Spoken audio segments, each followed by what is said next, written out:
जो षट उर्मी है ना, षट उर्मी कहते हैं लहर को। षट उर्मी जन्मना मरना धर्म है स्थूल शरीर का,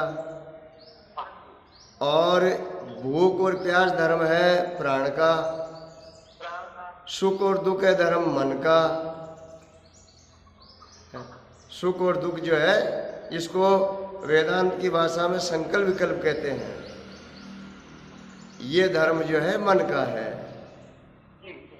अब आत्मा इन सब से पृथक है। एक घटाकाश एक महाकाश है। घड़े में आया है जो आकाश है वो प्रतिबिंब कहलाता है और शुद्ध बिंब कहलाता है। जितनी हलचल होती है घड़े के अंदर पानी रहता है, चलना फिरना और कुछ होना हिलना डुलना जो घड़े में आकाश दिख रहा है घटाकाश उसमें होता है, महाकाश में नहीं होता है ना। महाकाश में नहीं होता है। अब मान लो कि घड़ा फूट जाता है, घड़ा फूट गया तो घड़े में आया हुआ आकाश फूट गया क्या? नहीं फूटा। घड़े में आया हुआ आकाश कहाँ गया है? आपके सब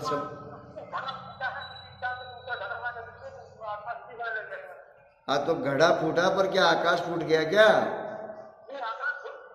नहीं फूटा ना। इसी तरह से शरीर जो है इसको मृत कह रहे हैं, आत्मा जो है वो अमृत है, आत्मा अमृत है। तो आत्मा अंदर और बाहर यथा पिंडे तथा ब्रह्मांडे, जो पिंड में स्थित है वो ब्रह्मांड में स्थित है। सामान्य रूप से अगर उसको मान लिया जाए कि आत्मा निकल गया या आत्मा मर गया तो फिर शरीर के अंदर कीड़े क्यों पड़ते हैं मरने के बाद में? शरीर में हवा क्यों भर जाती है? शरीर क्यों फूलता है? अगर आत्मा की सत्ता नहीं होती तो न तो शरीर फूलता और न शरीर में कीड़े पड़ते। तो आत्मा की सत्ता सामान्य रूप से तो जो कि तो विद्यमान रहती है, यथा पिंडे तथा ब्रह्मांडे के सूत्र को धारण करते हुए, लेकिन उसके अंदर प्राण संज्ञा नहीं रहती है और क्रिया जो है प्राणों में होती है। आत्मा में तीन काल में भी क्रिया नहीं होती है।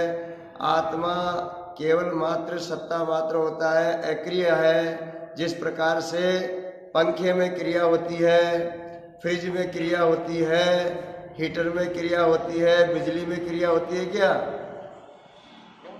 बिजली जो की तो रहती है, लेकिन उपाधि के कारण से वो हीटर के अंदर गर्म भासता है और जो फ्रिज होता है उसमें ठंडा भासता है, पंखे के अंदर हवा के रूप में भासने लग जाता है। क्या बिजली इनका संग करती है क्या? न्यारी रहती है, ठीक है ना। इसी प्रकार से जन्म मरण तो देह का धर्म है।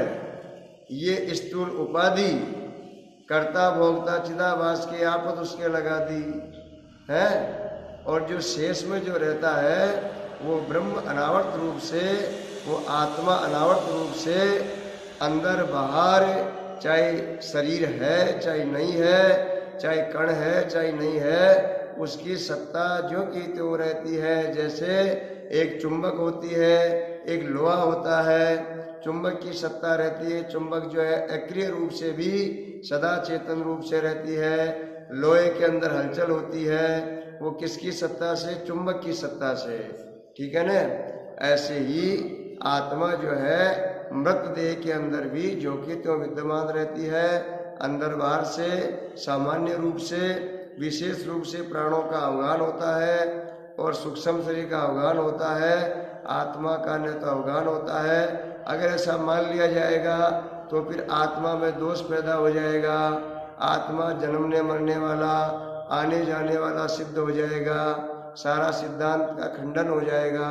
इसलिए ये हमारे उपनिषद, हमारे संत और जो 5 प्रकार के अनुभव है, उस अनुभव में जो महादृढ़ अनुभव है उसमें कहा गया है आत्मा जो क्या तो पूर्ण रूप से पूर्णमद पूर्णमिदं पूर्णात् पूर्णमुदच्यते पूर्णस्य पूर्णमादाय पूर्णमेवावशिष्यते।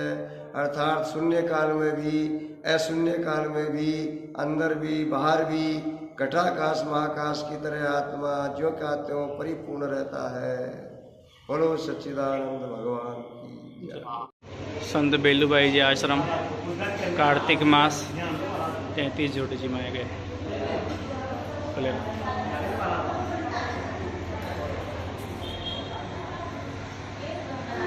संत बेलूबाई जी आश्रम